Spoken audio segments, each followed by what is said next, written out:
안녕하세요. 사역의 교육을 더하다 사교육의 김현주. 정진혁입니다.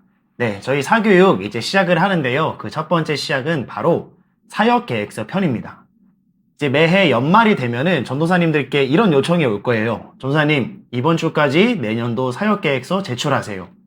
사역을 계속할수록 매년 사역계획서를 제출해야 되고, 또 새로운 교회에 부임할 때에도 이력서와 함께 사역계획서를 제출할 때가 많습니다. 이 사역계획서를 제출할 때에는 그 해의 주제라든지 주제 성구, 여러 가지 사역들을 준비하게 되는데, 그런데 이 사역계획서를 제출하고 연말이 돼서 생각하면은 과연 이 계획서가 실효성이 있는가? 그냥 눈 가리개 용으로 그럴싸하게 제출하는 것은 아닌가 하는 회의감이 들 때도 있습니다. 그렇다면 과연 이 교육부서에서 사역계획서는 왜 작성해야 되는 것이고, 그리고 어떻게 작성을 해야 되는지 이번에 그 부분을 다뤄보려고 합니다.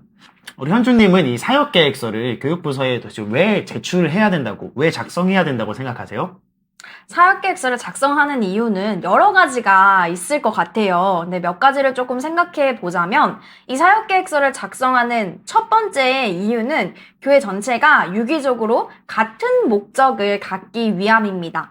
처음 사역을 시작할 때 교육 전도사님들이 흔히 하는 착각들이 있어요. 그게 뭐냐면, 내가 이 부서를 다 바꿔야 한다. 다 바꿀 수 있다. 라고 생각하는 겁니다. 실제로 어떤 상황에서는 사역자분이 가셔서 이 교육부서 전체를 이렇게 갈아엎었더니 엄청난 부흥과 엄청나게 많이 변화했다, 아이들이 변화했다 하는 그런 일들을 겪으실 수도 있지만, 사실 이거는요, 아주 특별한 경우입니다. 일반적으로 사역자분이 교회에 이제 부임을 하시게 되면 교회 전체의 방향성과 비전은 담임 목사님을 중심으로 이미 세워져 있습니다. 내가 아무리 한 부서, 교육부서를 담당하는 사역자다 하더라도 우리는 담임 목사님의 사역을 돕는 교역자라는 사실을 늘 기억하셔야 합니다. 교육부서 따로 독단적으로 움직이려 해서는 안 된다라는 겁니다. 이게 단기적으로는 답답한 일일지 몰라도요, 장기적으로 생각했을 때 여러분이 이 사역지를 떠나도 교회가 안정적으로 든든하게 서는 방법이 됩니다. 그런 의미에서 사역계획서는 담임 목사님의 목회 비전, 또 올 한 해의 목회의 방향성에 따라서 담당하고 있는 학생들의 수준에 맞게 교육부서의 목표와 목적을 정하고 그에 따른 한 해의 사역 내용들을 정하는 것입니다. 혹시 다른 이유는 또 뭐가 있을까요?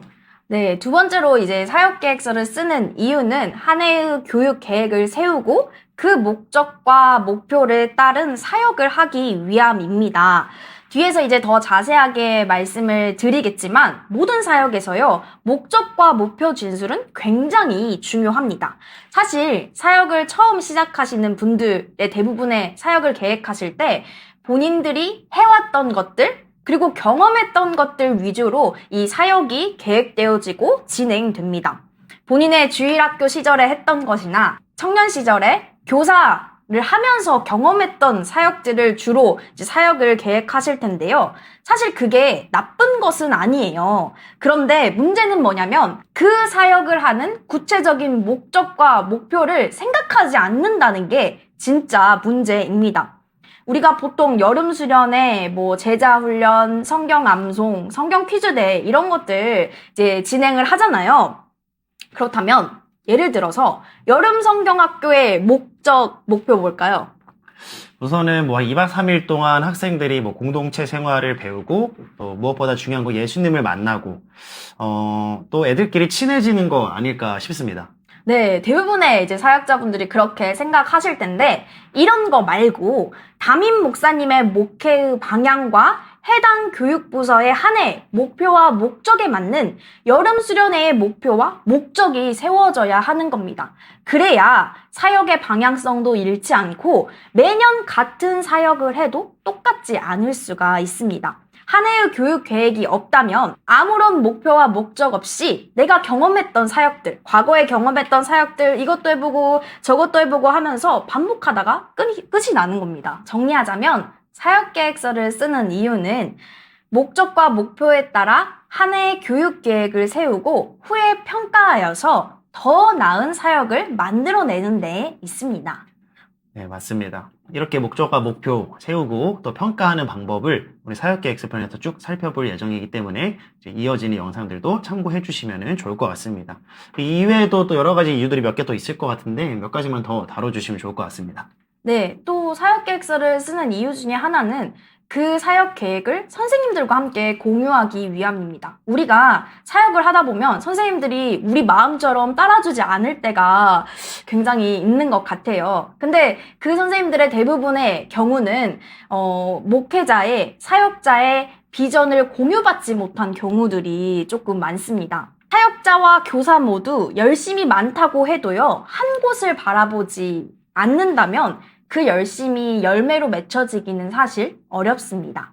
네, 맞는 말씀 같아요. 왜냐면 아무리 사역자가 열심히 있다 하더라도 사실 부서를 이끄는 건 사역자뿐만 아니라 교사도 같이 이끌어가기 때문에 이 교사들이 본인이 뭘 하는지를 몰라가지고 그 열정들이 식는 경우들이 있거든요. 그런 경우에 오히려 교사들과 함께 사역계획서를 짠다든지 이따가 또 나눌 스왓 분석과 하우스 빌딩이라는 도구를 통해서 선생님들도 분명한 목적과 목표를 가진다면은 그 부서가 유기적으로 학생들을 가르치는 데 온 힘을 쏟을 수 있기 때문에 이 사역계획서가 바로 그 청사진의 역할을 할 수 있다. 이렇게 정리할 수 있을 것 같습니다.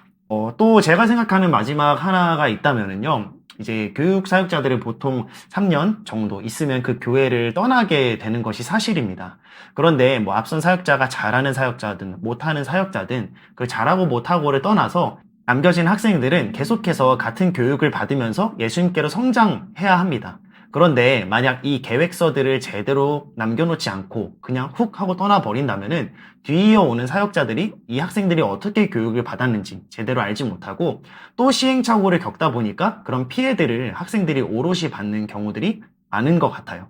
그래서 그런 의미로 사역자들이 떠나더라도 그 학생들을 향한 교육이 계속될 수 있도록 사역계획서를 짜고 그것들을 인수인계해주는 것. 그것이 이 사역계획서의 또 중요한 역할이라고 생각됩니다. 저희가 이번 영상에서는 사역계획서를 쓰는 이유에 대해서 몇 가지 한번 생각을 해보았습니다.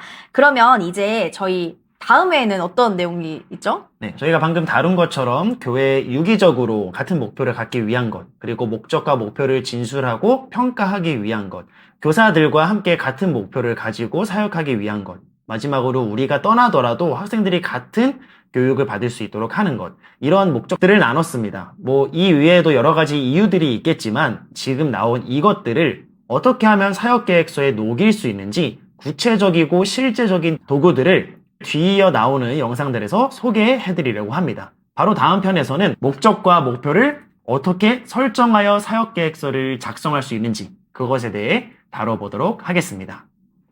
그러면 저희 다음 사교육으로 넘어가 보겠습니다.